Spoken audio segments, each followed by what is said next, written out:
तो hello friend, हमारे channel पर आपका एक बार फिर से स्वागत है। फ्रेंड, आप सभी लोग कैसे हैं? आई होप आप सभी लोग मस्त होंगे, स्वस्थ होंगे एंड प्राइम व्यस्त होंगे। तो फाइनली आज फिर से मैं आप लोग के लिए वन शॉट वीडियो लेकर आ चुका हूं, जो कि क्वांटम नंबर का होने वाला है। ठीक है, क्वांटम नंबर आप लोग जो है केमिस्ट्री में पढ़ते हैं, जो कि क्लास 11th का चैप्टर है एंड ये सेकंड चैप्टर में पढ़ते हैं। एटॉमिक स्ट्रक्चर का ये एक मतलब छोटा सा पार्ट है क्वांटम नंबर। छोटा सा तो नहीं बोल सकते हैं, इसमें भी बहुत सारा समय लगता है क्वांटम नंबर को पढ़ाने के लिए भी। ठीक है, तो मैं क्वांटम नंबर को कम टाइम में आप लोगों को करवाऊंगा, क्योंकि आकांक्षा 40 के सेकंड एग्जाम में हो सकता है इससे क्वेश्चन आएगा। मुझे ऐसा उम्मीद लग रहा है कि इससे जो है क्वेश्चन आने के चांसेस है, क्योंकि इससे और एक बार क्वेश्चन आ चुका है आकांक्षा में। ठीक है, तो चलिए ज़्यादा देर नहीं करते, इस वीडियो को शुरुआत करते हैं। क्लास 10th में आप लोग का क्लास 10th की केमिस्ट्री से जो भी क्वेश्चन आएगा वो तो आप लोग बना लेंगे, मुझे पता है। और नहीं बना पाएंगे तो अभी भी यदि आप लोग को डाउट है तो आप लोग देखिए, मेरा 2022 वाला 3 सेट करवाए हैं, वो तीनों सेट देखिए। और भी मैंने जो करवाया वो प्लेलिस्ट में आप लोग चेकआउट कीजिए, सारा कुछ आप लोग मिल जाएगा। वहाँ से आप लोग क्लास 10th का सब कुछ कर सकते हैं केमिस्ट्री के लिए।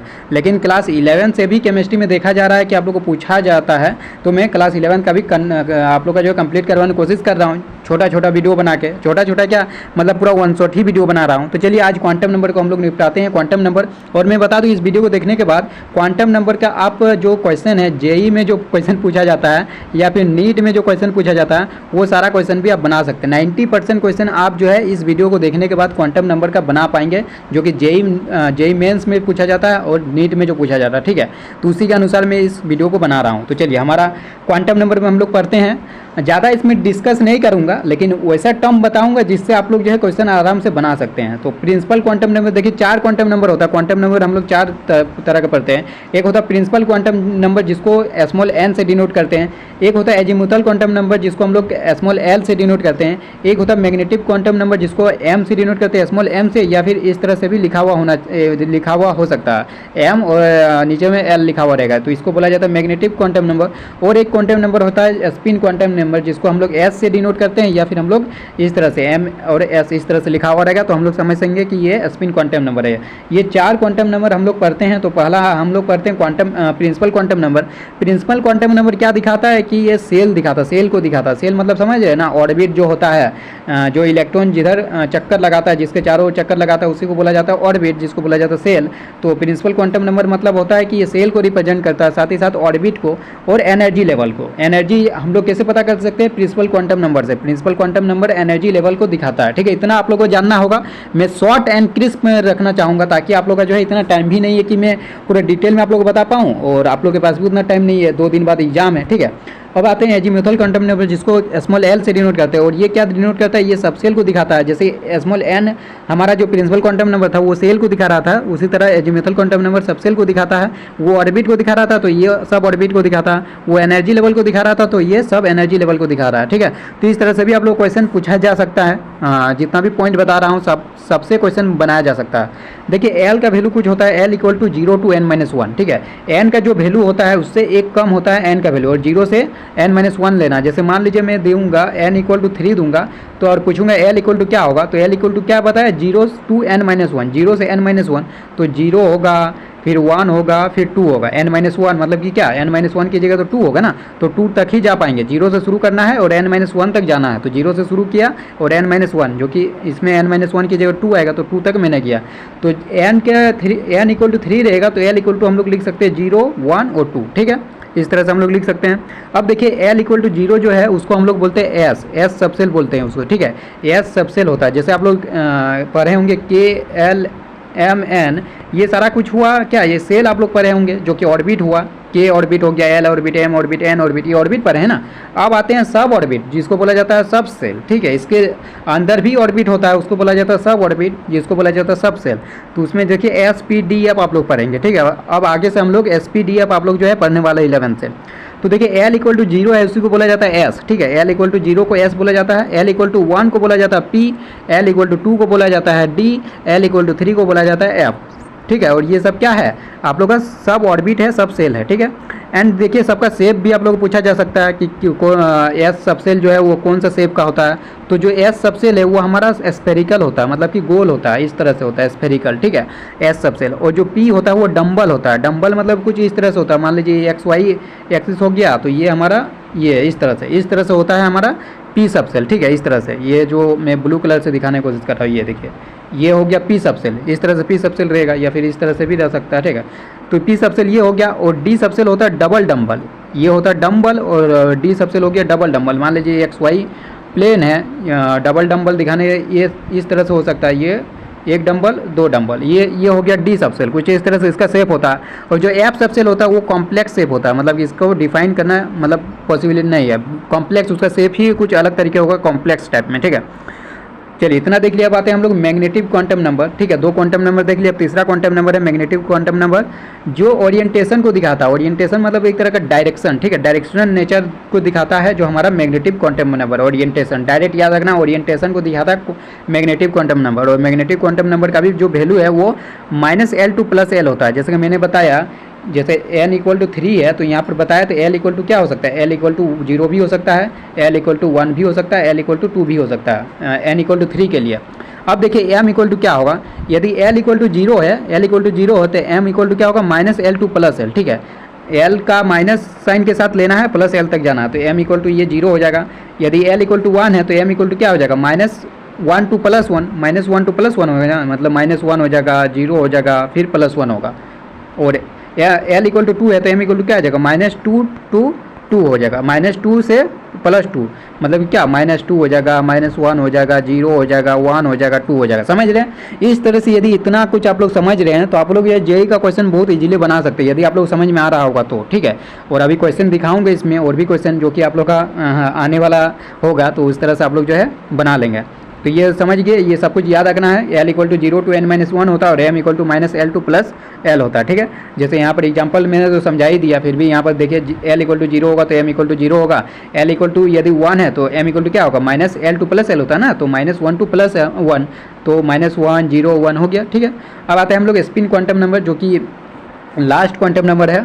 4 क्वांटम नंबर पढ़े हैं, तो स्पिन क्वांटम नंबर क्या दिखाता है, ये स्पिन दिखाता है, नाम से ही जैसा आप लोग पता है स्पिन क्वांटम नंबर, ये स्पिन को दिखाता है, ठीक है। तो ये इतना कुछ आप लोग याद रखना है। और इसका वैल्यू फिक्स होता है, ये इसका वैल्यू जो है फिक्स होता है, +-½ या तो +½ होगा या फिर -½ होगा। यदि मान लीजिए +½ को S = +½ को मान लीजिए मैं एंटी क्लॉकवाइज या क्लॉकवाइज मान लीजिए, क्लॉकवाइज को दिखा रहा हूँ, तो -½ ऑटोमेटिकली क्या हो जाएगा, एंटी क्लॉकवाइज को दिखाएगा, ठीक है। 2 ही डायरेक्शन में घूम सकता है ना, इलेक्ट्रॉन 2 ही डायरेक्शन में घूम सकता है ना। इस तरह से इलेक्ट्रॉन घूम रहा है, या तो इलेक्ट्रॉन इस डायरेक्शन में घूम सकता है, या तो इलेक्ट्रॉन इस डायरेक्शन में घूम सकता है। 2 ही डायरेक्शन में घूम सकता है, 2 ही पॉसिबिलिटी है।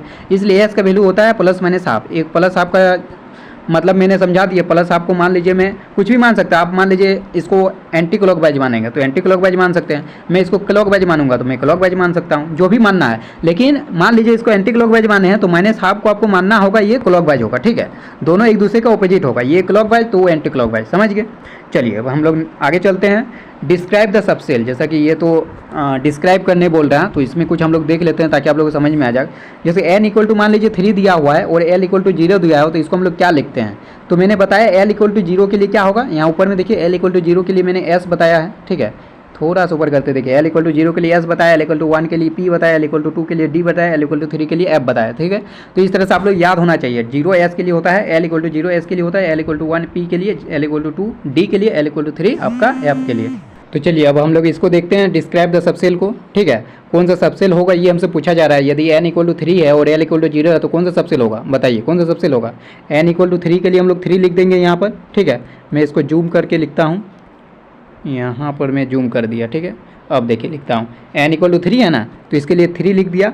और L = 0 के लिए क्या होता है, S होता है ना, S सबसेल होता है, तो ये हो गया 3S, ठीक है। इसी टाइप में आप लोग का जो है क्वेश्चन पूछा गया था आकांक्षा 40 में, ठीक है। तो ये 3S हो गया। यदि n = 3 है और L = 0 है, L = 0 के लिए तो S होता है, और ये n जो है प्रिंसिपल क्वांटम नंबर वो आगे लगा देता है, ठीक है। तो ये हो गया 3S। उसी तरफ 4 है तो यहाँ पर 4 लगा देंगे, ये तो हमारा 3S हो गया, ठीक है। एंड देखिए L = क्या है, 1 है, यहाँ पर देखिए L = 1 है ना, और 1 किसके लिए लिखते थे, P के लिए ना, SPDF, तो P के लिए लिखते, तो ये हो गया 4P। उसी तरह 2 है तो यहाँ पर 2 हो गया। एंड ये 0 है L, तो L 0 किसके लिए होता है, S के लिए, तो ये हमारा S हो गया, समझ गए। अब आते हैं लास्ट, ये 2 है, n = 3 है तो ये हमारा 3 हो गया। एंड L = 2 है तो 2 किसके लिए लगाते थे, SPD के लिए, तो ये हो गया 3D, ठीक है। इसको 3D लिखेंगे। n = 3, L = 2 को हम लोग 3D लिखेंगे। n = 5 है तो यहाँ पर 5 लिखेंगे। एंड L = 3 है, 3 किसके लिए, F के लिए, ठीक है। तो ये हमारा हो गया 5f, समझ गए, 5f हो गया। ये जो n इक्वल टू 5 है और l इक्वल टू 3 है वो हमारा 5f हो गया, ठीक है। जैसे यहाँ पर बताए थे ना, l इक्वल टू 0 हमारा s के लिए, 1 होगा तो हमारा p हो जाएगा, 2 हो जाएगा तो हमारा d हो जाएगा, एंड 3 होगा तो वो हमारा f हो जाएगा, ठीक है, समझ गए। चलिए अब आगे हम लोग बढ़ते हैं। इंपॉर्टेंट फार्मूला, कुछ आप लोगों को फार्मूला याद होना चाहिए जो कि इंपॉर्टेंट फार्मूला, इससे आप लोग को क्वेश्चन पूछा जा सकता है। यदि आपका n दिया हुआ रहेगा, यदि n दिया हुआ रहेगा और पूछा जाएगा कि आप लोग का बताइए कि मैक्सिमम नंबर ऑफ ऑर्बिटल कितना होगा, तो वो मैक्सिमम नंबर ऑफ ऑर्बिटल जो है वो n² के बराबर होता है, ठीक है। यदि n दिया हुआ रहेगा और पूछा जाएगा नंबर ऑफ ऑर्बिटल कितना होगा, मैक्सिमम नंबर ऑफ, ठीक है, तो n² होगा। यदि n इक्वल टू 2 दिया हुआ है एंड मैं पूछूंगा बताइए मैक्सिमम नंबर ऑफ ऑर्बिटल क्या होगा, तो n इक्वल टू 2 के लिए मैक्सिमम नंबर ऑफ ऑर्बिटल निकालने के लिए n² करना है, n² यानी 4, तो मैक्सिमम नंबर ऑफ ऑर्बिटल जो है वो हमारा 4 हो जाएगा, ठीक है। अब इसमें पूछा जाएगा यदि n दिया हुआ रहेगा तो पूछेगा मैक्सिमम नंबर ऑफ इलेक्ट्रॉन कितना होगा, तो वो हो जाएगा 2n², ठीक है। इससे आप ये और एक बता दूं कि एक ऑर्बिटल में, मान लीजिए एक ऑर्बिटल है तो इस ऑर्बिटल में 2 ही इलेक्ट्रॉन रहता है, मैक्सिमम 2 ही इलेक्ट्रॉन रहता है एक ऑर्बिटल में, ठीक है। इसलिए देखिए मान लीजिए ऑर्बिटल n² है तो क्या हुआ, इलेक्ट्रॉन कितना हुआ, 2n² हो गया, ठीक है, 2n² हो गया। मान लीजिए आपका ऑर्बिटल, एक ऑर्बिटल है तो इलेक्ट्रॉन कितना है, 2 है, 2 ऑर्बिटल रहता है इस तरह से, तो इलेक्ट्रॉन कितना रहता है, इलेक्ट्रॉन 4 रहता है, ठीक है, मतलब 2 टाइम्स हो जाता है, देखिए ना 2 टाइम्स हो गया, ऑर्बिटल का 2 टाइम्स होता है, जितना ऑर्बिटल है उतना उसके डबल इलेक्ट्रॉन रहता है। ये सारा कुछ क्या है, इलेक्ट्रॉन है, जिसमें एक प्लस हाफ एक माइनस हाफ दिखाया गया है। ये मान लीजिए प्लस हाफ तो ये माइनस हाफ होगा, ये प्लस हाफ एक माइनस हाफ, ठीक है, इलेक्ट्रॉन है, समझ रहे हैं। तो इसको तो समझ गए कि मैक्सिमम नंबर ऑफ इलेक्ट्रॉन जो है 2n² होता है और मैक्सिमम नंबर ऑफ ऑर्बिटल जो है n² होता है। n दिया हो रहेगा तब, यदि l दिया हो रहेगा तो l दिया हो रहेगा तो देखिए मैक्सिमम नंबर ऑफ ऑर्बिटल जो है 2l+1 होता है, and maximum number of electron जो है 2 × 2l+1, देखिए डबल हो गया ना, ऑर्बिटल का डबल हो गया इलेक्ट्रॉन, ठीक है। अब देखिए इसमें एक चीज़ मैं बता देता हूँ, जो ऑर्बिटल होता है, जैसे देखिए ये तो मैंने बताया l equal to 0, l equal to 1 और 2 3, ये s p d f, ये चीज़ मैंने बताया। अब देखिए एस जो सबसेल है ना उसमें कितना ऑर्बिटल रहता है, एक ही ऑर्बिटल रहता है, एक ही ऑर्बिटल रहता है इस तरह से, और एक ऑर्बिटल में कितना इलेक्ट्रॉन रहता है, 2 इलेक्ट्रॉन, ये एस हो गया। और जो पी रहता है ना उसमें 3 ऑर्बिटल रहता है, 3 ऑर्बिटल इस तरह से, 1 2 3 हो गया, और इसमें 6 इलेक्ट्रॉन रहेगा, ठीक है, 6 इलेक्ट्रॉन रहेगा। और जो डी है उसमें 5 ऑर्बिटल रहता है, 1 2 3 4 5, इसमें तो 5 ऑर्बिटल है तो 10 इलेक्ट्रॉन रहेगा इस तरह से, 10 इलेक्ट्रॉन भरेगा इस तरह से, ठीक है, इतना समझिए। और जो एफ है उसमें आप लोग 7 ऑर्बिटल रहता है, 7 ऑर्बिटल रहेगा तो 14 इलेक्ट्रॉन रहेगा। तो देखिए इसको निकालने के लिए मैंने फॉर्मूला भी बता दिया कि मैक्सिमम नंबर ऑफ ऑर्बिटल कैसे निकालते हैं, 2 × l+1, जैसे मैंने एस के लिए बताया कि एक ऑर्बिटल रहता है, तो एक ऑर्बिटल कैसे आया वो बताता हूँ। देखिए 2l+1 से हम लोग निकाल सकते हैं, 2l+1 से हम लोग ऑर्बिटल निकाल सकते हैं। एस के लिए एल कितना होगा, 0 होगा, एस के लिए एल जो है वो 0 होगा, तो यहाँ पर देखिए 2 × 0 करेंगे तो 2 × 0+1 तो क्या आया, 1 आया ना, तो मतलब एस के लिए जो ऑर्बिटल है वो 1 होता है। देखिए मैंने दिखाया है। जो पी के लिए है, एस पी जो पी के लिए है उसमें ऑर्बिटल 3 होता है, तो देखिए 3 निकाल के दिखाते हैं, 3 निकाल के दिखाते हैं। जो l इक्वल टू पी के लिए क्या होगा, l इक्वल टू 1 होगा, पी के लिए 1 होगा ना, तो बताइए 2l+1 फॉर्मूला लगाइए, देखिए ना मैक्सिमम नंबर ऑफ ऑर्बिटल जो है 2l+1 है, तो यहाँ पर 2 × 1+1 3 आ गया ना, तो उसी फॉर्मूला से हम लोग जो है मैक्सिमम नंबर ऑफ ऑर्बिटल निकाल सकते हैं 2l+1 से, ठीक है। तो मैंने एस का निकाल के दिखा दिया, पी का निकाल के दिखा दिया, डी का भी निकाल के दिखा सकता हूँ। डी में जो ऑर्बिटल होता है वो 5 ऑर्बिटल होता है, ठीक है। तो इसको निकालने के लिए देखिए 2l+1, 2 × डी के लिए डी के लिए क्या होता है, l 2 होता है +1, तो ये 5 आ गया ना। और देखिए इलेक्ट्रॉन भी निकाल सकता हूँ 2 × 2l+1 से, इसका डबल हो जाएगा ना 2 × 2l+1, तो मैक्सिमम नंबर ऑफ इलेक्ट्रॉन भी निकाल सकता हूँ। एस सबसेल में कितना ऑर्बिटल होता है, एक ऑर्बिटल, और एक ऑर्बिटल में मैक्सिमम 2 इलेक्ट्रॉन होता है, तो इसलिए मैंने एस के लिए यहाँ पे देखिए 2 इलेक्ट्रॉन लिखा हुआ। अदरवाइज इस फॉर्मूला से भी आप लोग निकाल सकते हैं। 2 × एस के लिए एल कितना होता है, 0 होता है, तो ये 2 × 1 मतलब कि ये 2 होगा। और इसी तरह पी में 6 इलेक्ट्रॉन रहता है मैक्सिमम इलेक्ट्रॉन, डी में 10 इलेक्ट्रॉन एंड एफ में 14 इलेक्ट्रॉन। मैक्सिमम का बात किया जा रहा है, ठीक है, आप लोग इस फॉर्मूला से निकाल सकते हैं, ठीक है। और एक ऑर्बिटल में मैक्सिमम 2 इलेक्ट्रॉन रहता है, तो इससे भी निकाल सकते हैं। एस में एक ऑर्बिटल रहता है तो 2 इलेक्ट्रॉन हो गया, एंड पी में कितना इलेक्ट्रॉन ऑर्बिटल रहता है, 3 ऑर्बिटल रहता है, 1 2 3, तो इसमें कितना इलेक्ट्रॉन रहेगा बताइए, यहाँ 2 यहाँ 2 यहाँ 2, कितना हो गया बताइए, टोटल कितना हो गया, 6 इलेक्ट्रॉन हो गया। तो इस तरह से डी और एफ के लिए भी आप लोग निकाल सकते हैं। अब आते हैं और कुछ फार्मूला है, number of radial node. Radial node क्या है क्या नहीं है वो तो मैं नहीं बताऊंगा, लेकिन इतना मैं बता दूंगा कि फॉर्मूला आप लोग को इस तरह से याद रखना है। यदि रेडियल नोड निकालने का पूछा जाएगा तो आप लोग आसानी से निकाल सकते हैं, ठीक है। अदरवाइज तो मैंने बहुत सारे टर्म नहीं बताया, ऑर्बिटल के बारे में नहीं बताया, सबसेल सेल उस सबके पूरा डिटेल में नहीं बताया उसके, ठीक है। तो इस तरह से मैं इसमें भी रेडियल नोड क्या है, एंगुलर नोड क्या है, टोटल नोड क्या है, ये तो मैं अभी नहीं बताऊंगा। लेकिन नोड मतलब जानते हैं ना, वहाँ खाली जगह इतना आप जान लीजिए, मैं जब बता ही रहा हूँ तो बता ही देता हूँ। नोड जो होता है ना, जो इलेक्ट्रॉन के मिलने की पॉसिबिलिटी वहाँ पर मिनिमम होता है या फिर नहीं होता, मिनिमम होता है या फिर नहीं होता, वहाँ इलेक्ट्रॉन नहीं मिलते हैं, ठीक है। तो possibility of finding electron is minimum, वहाँ पर समझ सकते हैं।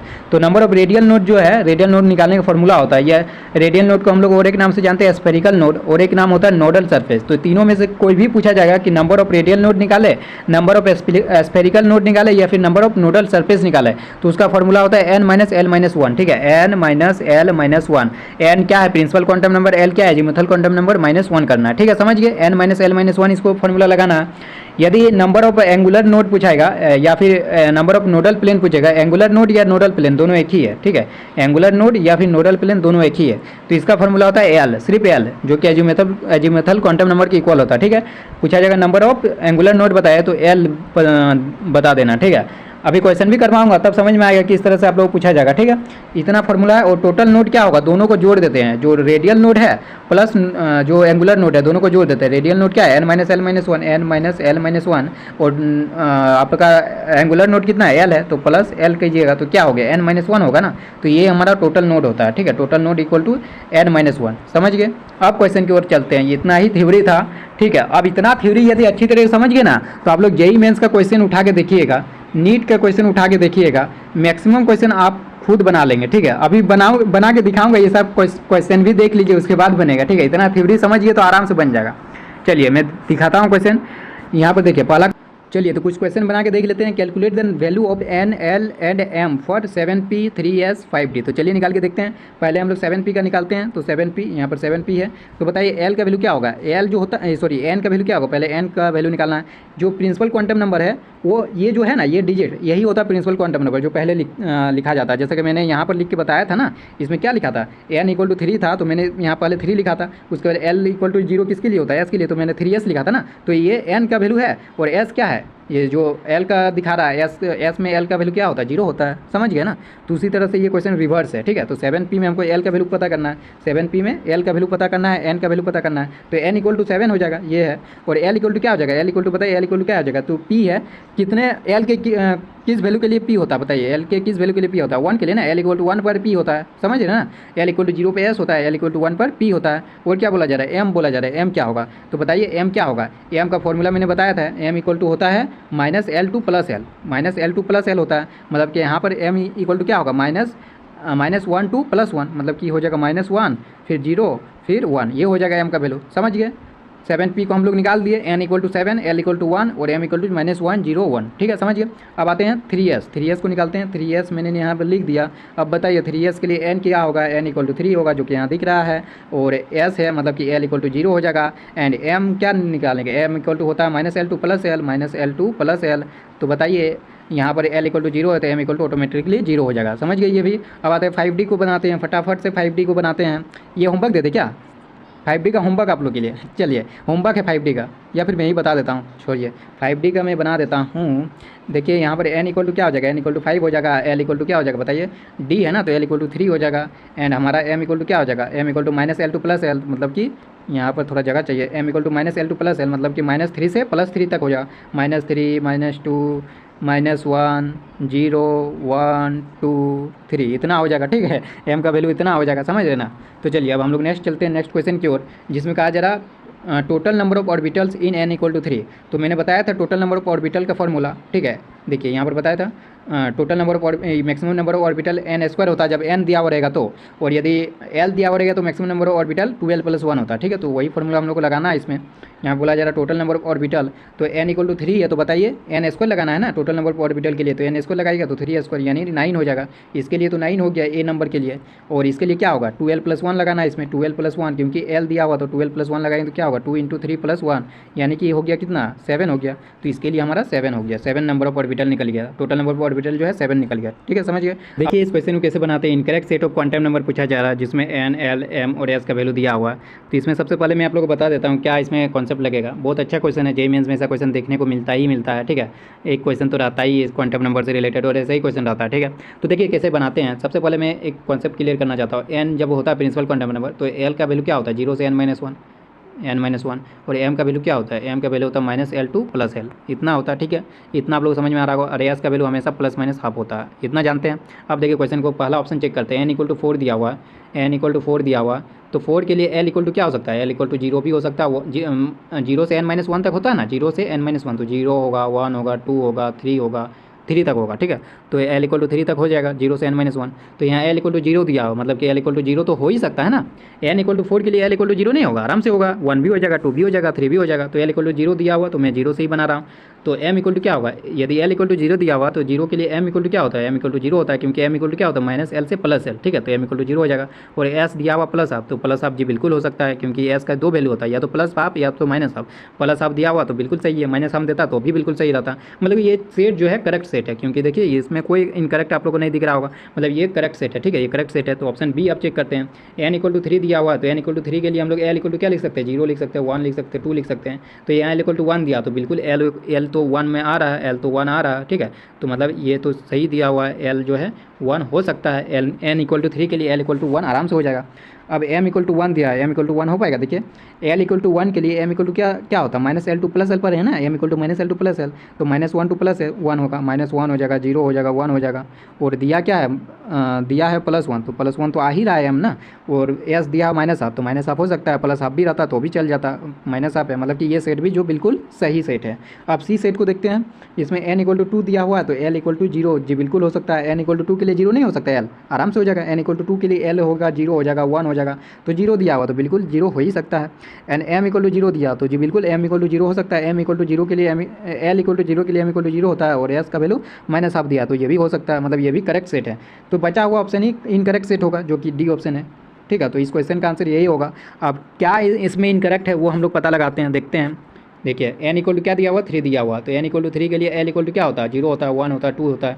तो यहाँ l = 1 दिया होता है, l = 1 जी बिल्कुल यहाँ पर सही दिया हुआ है, l = 1 हो ही सकता है। अब m = -2 दिया, देखिए l = 1 के लिए आप लोग पहले है ना m = कितना होता है, m = होता है -L2 + L तो इसके लिए क्या होगा, l = 1 के लिए क्या होगा, -1 0 1, समझ रहे ना। m = -1 से +1 समझ रहे ना। तो -1 0 1 तो इसमें बताइए इस m के वैल्यू में कहीं भी -2 आया, -2 तो कहीं नहीं आया, लेकिन यहाँ पर -2 दे दिया है। बताइए -2 कहीं आया है, नहीं आया ना। और यहाँ पर -2 दिया हुआ मतलब कि यही इनकरेक्ट सेट है।